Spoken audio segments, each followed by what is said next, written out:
मेरे पास 5-10 हज़ार को दे, मुझे भी जरूरी है, मैं वापस कल तक तौबा करूँ, मेरे पास तो पैसे नहीं है।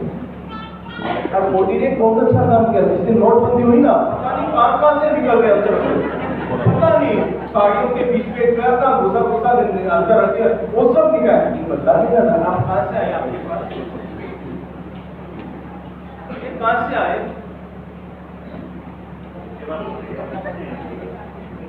सही नहीं, 100% राइट है। अब उस समय बोल भी नहीं पा रहे कि आप ये सब्जी ले आओ बाजार से, जो मिले ले आए। अब उस समय चेहरे देखने चाहिए इनके, और आप मानते हो इधर सत्य धर्म की आराधना करते हो, उस समय आपका सत्य कहां गया?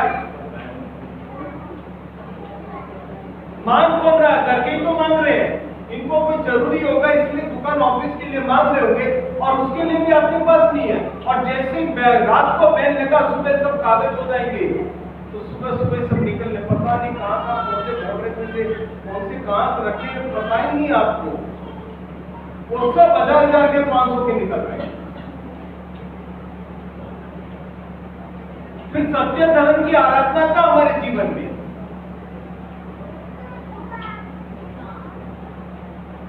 अरे प्राण चले जाए लेकिन वचन नहीं जाना चाहिए सत्य के लिए।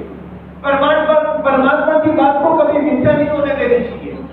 परमात्मा ने जो कुछ कहा उसको जीवन के अंदर आचरण स्वरूप लेकर के हुआ। हम कितना लाते हैं, कितना लाते हैं?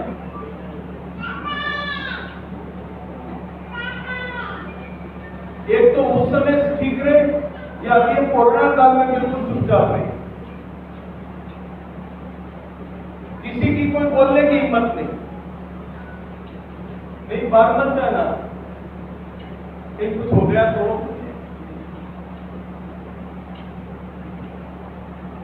और जब जरूरत पड़े तब कुछ होगा, उस समय तो आप कुछ नहीं, आप जब भी मांगते हैं तब।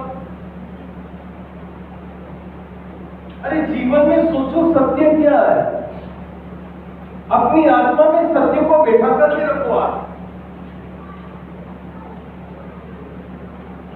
राजा हरिश्चंद्र ने कभी अपने सत्य को नहीं छोड़ा। प्राण चला जाए लेकिन सत्य को उसने जीवन में नहीं छोड़ा। कितनी आपत्ति के अंदर उसके जीवन को बिताया था उसने, लेकिन सत्य को नहीं छोड़ा। राजा होते हुए भी शमशान का दरगाह करके नौकरी करी, बेटा मर गया, मरने के पश्चात भी अपनी औरत को कहते हैं कपड़ों के पैसे लाओ तो उसको जला। अरे आपका बेटा किसी का भी हो, सत्य को मैं नहीं त्याग सकता। क्या ऐसी हमारी कोई सत्य प्रवृत्ति है? हम सत्य में जीते हैं या असत्य में जीते हैं? कहते सत्य है, जीवन में अंदर पड़ा हुआ सत्य असत्य पड़ा हुआ। ठीक है, गवर्नमेंट के सिस्टमों से आप असत्य बोलो, मानता हूं, धर्म के विषय में तो कभी असत्य मत बोलो। कम से कम धर्म के विषय में तो असत्य मत बोलो आप। लेकिन यहां भी हमारी मिलावट बनावट चलती है। जीवन के अंदर कभी भी हमको सुखी नहीं बन सकते। जो जीवन के अंदर सुखी बनना चाहते हो आप, तो सत्य को कभी मत छोड़ो। सत्य हार सकता है, पराजित हो सकता है, लेकिन अंत के समय में सत्य की ही जीत होती है। क्योंकि सत्य में संपूर्ण गुणों का समूह समाया हुआ है। आप कहीं पर भी चले जाओ, किधर भी चले जाओ, आप सत्य बोल करके आपका काम निकाल सकते हो। और झूठ बोलोगे तो इसका परिणाम क्या आएगा? पाप कर्म के बंधन तो बंधेंगे, सामने वाले व्यक्ति को आपके प्रति विश्वास भी हो जाएगा। इसलिए कहता हूं, जीवन के अंदर सत्य को परम सत्य मान करके अपनी आत्मा के साथ में अनुरोध करना चाहिए। चाहे कुछ भी हो जाए मेरे जीवन के अंदर, मैं सत्य को कभी नहीं त्यागूंगा। ये धर्म हमें सिखाता है क्या हम धर्म को सीखते हैं अपने जीवन में? क्या धर्म के अनुसार हम अपने जीवन को यापन करते हैं? परमात्मा ने जो कुछ का उसको अपने जीवन में उतार करके चलते हैं। फिर आप किस लिए आराधना करते हो? आप हाँ बोलो। परमात्मा ने एक्चुअली क्या कहा तो कैसे सबकी अपनी डेफिनेशन अलग अलग होती है। क्या कह रहे? सबकी अपनी अपनी डेफिनेशन अलग होती है। परमात्मा ने एक्चुअल में क्या कहा कैसे पता चले? अपनी जिनवाणी आत्मवाणी अपने जितने भी उसमें सबकी देखो। अब इतनी डीपली तो हम लोग जानते हैं हाँ? ये नहीं जा सकते एक शॉर्ट डिस्कवरिंग कोई चीज होगी तो हम पता चलेगा। अब जब मान लीजिए वहां से बात करते जीवन करता मौन से और ध्यान से चीजें क्या करूँ तो हम लोगों को केवल भारी क्रियाओं में हम लगे हुए हैं केवल सारे परमात्मा का या आत्मा का ध्यान तो ज्यादा होगा तो हम ध्यान करके कौन सिखाएंगे जरा ये बात तो है ना कि और क्या 10 दिन की बैटरी चार्ज करने से 355 दिन चल जाएंगे? अब केवल 10 दिन की बैटरी चार्ज कर ली और लोग क्या 355 दिन चल जाएंगे? मैं तो सही आपकी बात बिल्कुल 100% सही है। 10 दिन के अंदर जो संस्कार एक बार पड़ जाते हैं ना, वो संस्कार जीवन के अंदर कायम रहते हैं। आपको भी डर लगता है कि मैं ये करूंगा तो मेरी आत्मा के अंदर दुख लगेगा। हाँ? ऐसा कुछ देरी करें रोज करें कुछ ऐसा किया जाए जो हम डेली कर सकें, यही कहना चाहते हैं। आप डेली भी कर सकते हो, रोज भी कर सकते हो और प्रतिदिन भी कर सकते हो, 2 महीने बाद भी कर सकते हो। पहले तो अपने जीवन के अंदर इन बातों को आचरण स्वरूप लेकर के आओ। हम आचरण में नहीं लाते तो फिर बैटरी आपकी चार्ज ना होगी। मोबाइल में खाली बातें करते रहो तो बैटरी डिस्चार्ज हो जाएगी। जब अंदर प्लग में डालेंगे तभी वो चार्ज होगी। प्लग में डालने से भी कुछ नहीं होता, स्विच ऑन करोगे तो चार्ज होगी। अब सिखाया जा रहा ना हमें, बात ये कि सिखाया जा रहा हमें ये चीजें। सिखाया सब कुछ जाता है, सिखाया सब कुछ जाता, हमारी लगन कितनी उसको लेने की। ऐसा कोई नहीं हो सकता कोई भी साधु आए आपके पास सिखाते सब है, लेकिन हम जाते कितने। और दूसरी बात, सुनने के बाद उसको आचरण में कितना लाते। जब तक हमारे जीवन के अंदर आचरण स्वरूप नहीं आएगी तब तक आप जीवन में कुछ भी नहीं कर सकते। अब आपको इतना ही पता है कि मैं सीधा जाऊंगा और मुझे ये भाई साहब कह रहे कि आगे जाओगे तो खड्डा मत जाना, और फिर भी जाओगे तो परिणाम क्या आएगा? इन्होंने तो आपको इंस्ट्रक्शन दे दिया कि आगे जाओगे तो खड्डा है। अब आप क्या करोगे? जाना नहीं जाना किसका काम है? ये तो आपको सोचना है। भी हमने 2 जनों ने कह दिया, 3 जनों ने कह दिया आगे जाओगे तो खड्डा है, खड्डे में जाऊंगा तो गिर जाऊंगा। अब नहीं मानो तो क्या होगा? आपने इनकी बात को सुनकर के रास्ता बदल दिया तो आप सेफ भी पहुंच जाओगे। अन्यथा साधु संत आपको मार्ग दिखा सकते हैं, आपको बता सकते हैं कि ऐसा करो आप, अब करना न करना ये तो आपके ऊपर है। मैं तो आपको खाली मार्ग दिखा सकता हूं। आप कोई छोटे बच्चे तो नहीं कि आपको गुटी फूट फूट करके वो बैठा खिला कर वैसे खिलाऊं।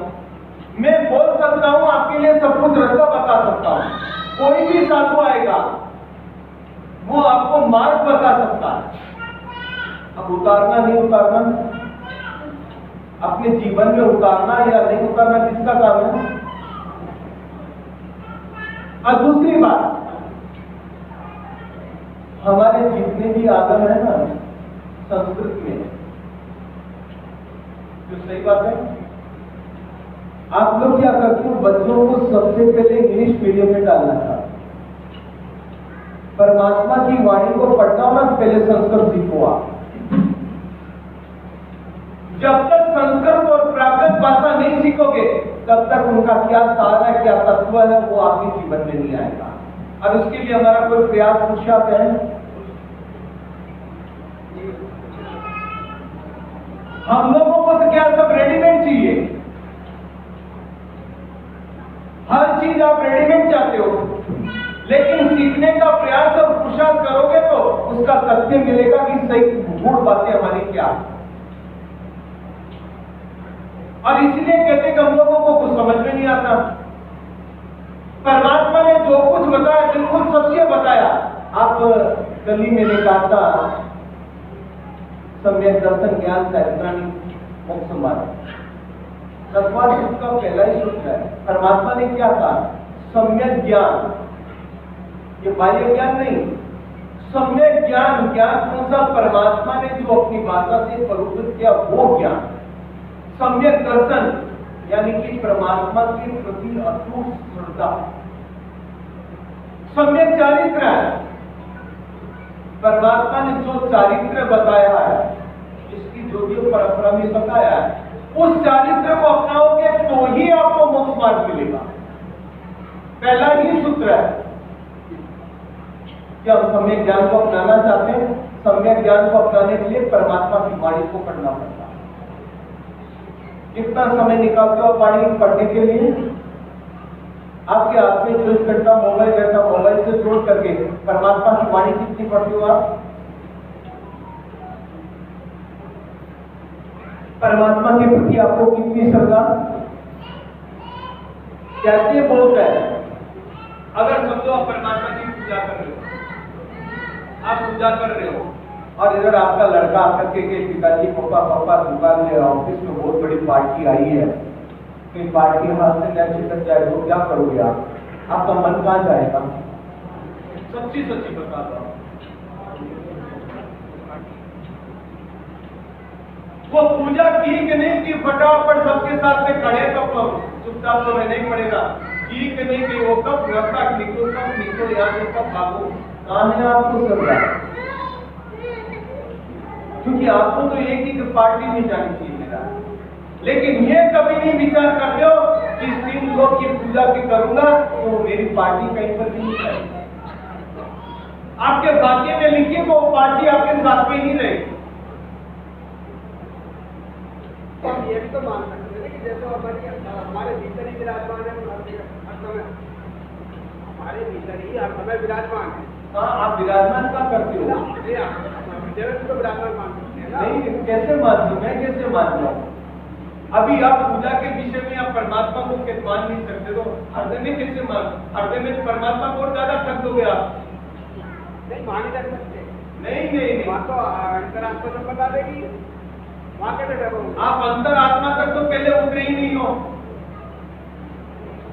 पहले तो अंतर आत्मा में उतरो। हमारे यहाँ पर बताया गया है जब परमात्मा के मंदिर में जाते हैं ना, तो परमात्मा के मंदिर में 3 दिशाओं का त्याग था। त्रिदिशा त्याग। त्रिदिशा त्याग यानी कि परमात्मा मैं आपके मंदिर में आया हूं, मैं न इधर देखूंगा, न इधर देखूंगा, न पीछे देखूंगा, सिर्फ आपकी मेरी नजर मिली। और हम क्या करते हैं? हम क्या करते हैं? कौन आया, कौन नहीं आया? फिर कहां है आपकी भक्ति? परमात्मा ने कहा कि मेरे सामने आओ तो सिर्फ मेरे ऊपर नजर रखो, सबको साइड में रखो आप। और हमारी माता ने मैंने तो ये कौन सी साड़ी कहां से लाई, कौन से जरूर से लाई, कितने में लाई, वही चालू होता उनका, सब कुछ चालू होता। इसलिए मंदिर जाते हैं। ये सब विराधना का कारण, इसके कारण पापकर्म का बंधन होता। हम लोग समझते नहीं है, लेकिन जिस समय कर्म उदय में आता तब भोगना पड़ता, तब हमको पता चला कि क्या है। परमात्मा ने जो कुछ कहा उसकी वाणी को पढ़ोगे तो आपको पता चलेगा परमात्मा का सत्य बताता है। परमात्मा को सत्य को समझोगे तब पता चलेगा कि हम सत्य धर्म की आराधना करते हैं। आपका मन कहीं इधर उधर, परमात्मा की भक्ति करते समय, पूजा करते समय आपका मन इधर उधर भटकना भी नहीं चाहिए। कौन आया कौन गया हमको क्या मतलब है? आप अपनी भक्ति में लीन रहो, अपनी मस्ती में रहो। कौन आपको कहने वाला, कौन आपको पूछने वाला है? ये बताओ आप मुझे। हमारा क्यों दृष्टि दृष्टिकोण इधर उधर जाता है कि हमने अभी तक परमात्मा के सत्य को नहीं समझा।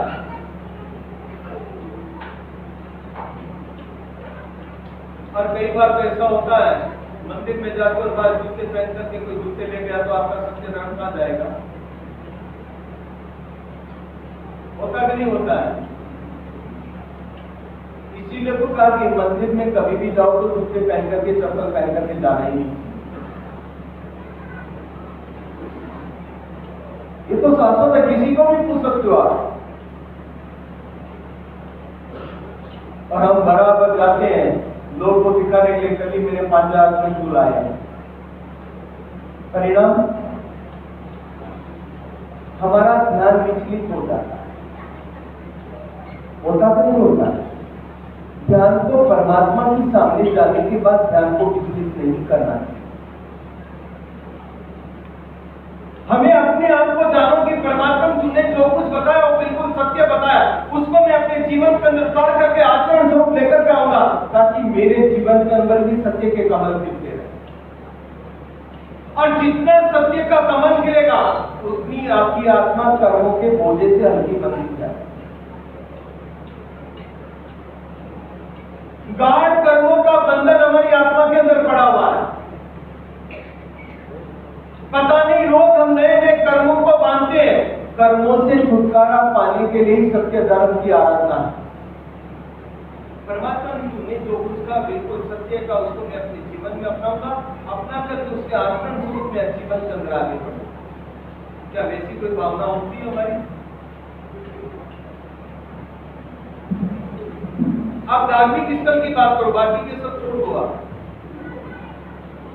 ग्रस्त में क्या करते हो मुझे भी पता, आपको भी पता है। ज्यादा बोलूंगा कि महाराज सब बोल पड़े हमारी जान।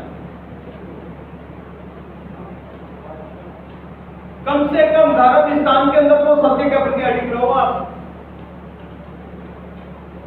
बिजनेस में मानता हूं 1 रुपए कमाते हैं, गवर्नमेंट 1.25 रुपए टैक्स लगा के वहां तो झूठ भी बोल रहा हूं। अगर वहां 1.25 रुपए देंगे तो घर कैसे चलेगा? लेकिन धार्मिक प्रवृत्तियों के अंदर तो कम से कम सोचो आपके पास कोई फोन आता है, बेटा कहता पापा फोन आया, तो पिताजी कहते बेटा कहते पापा क्या करते नहीं है, और वो कहता पापा कह रहे कि पापा करते नहीं है। फिर होता कि नहीं होता कई बार आपके जीवन में? लगता है तो करती है ना आपकी भैया। इसीलिए तो कहते हैं सत्य जीवन के अंदर अपना सत्य सबसे बड़ी वस्तु हमारी। परमात्मा ने जो कुछ कहा इन अबोध जीवों के हित के लिए, कल्याण के लिए सत्य ही बताया। सत्य के ऊपर आरूढ़ बनकर के चलेंगे ना तो सबसे अच्छा कहता हूं अपने जीवन मान गुणों से सुशोभित बन जाए। और ऐसे गुणों को अपना करके रखेंगे तब पता चलेगा सत्य क्या होता है। अब तो हर साल सत्य धर्म के ऊपर सुनते हो, लेकिन कितना जीवन में सत्य उतारा आपने?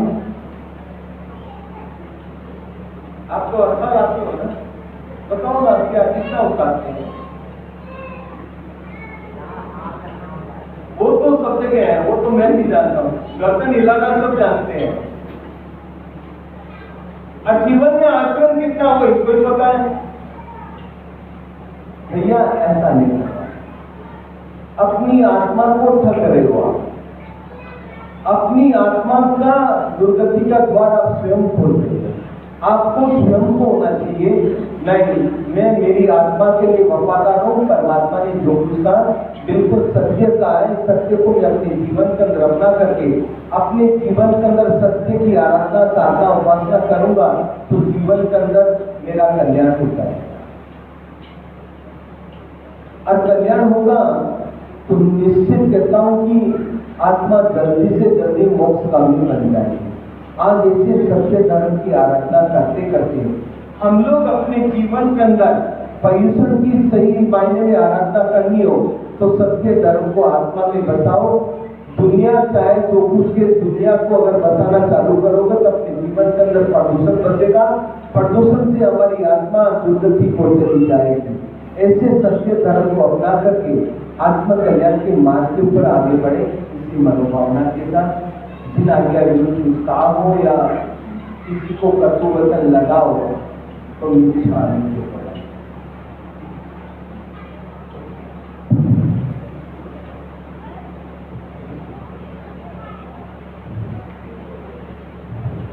बोले मुनि श्री ऋषभचंद्र जी विजय जी महाराज की। अब हम चलेंगे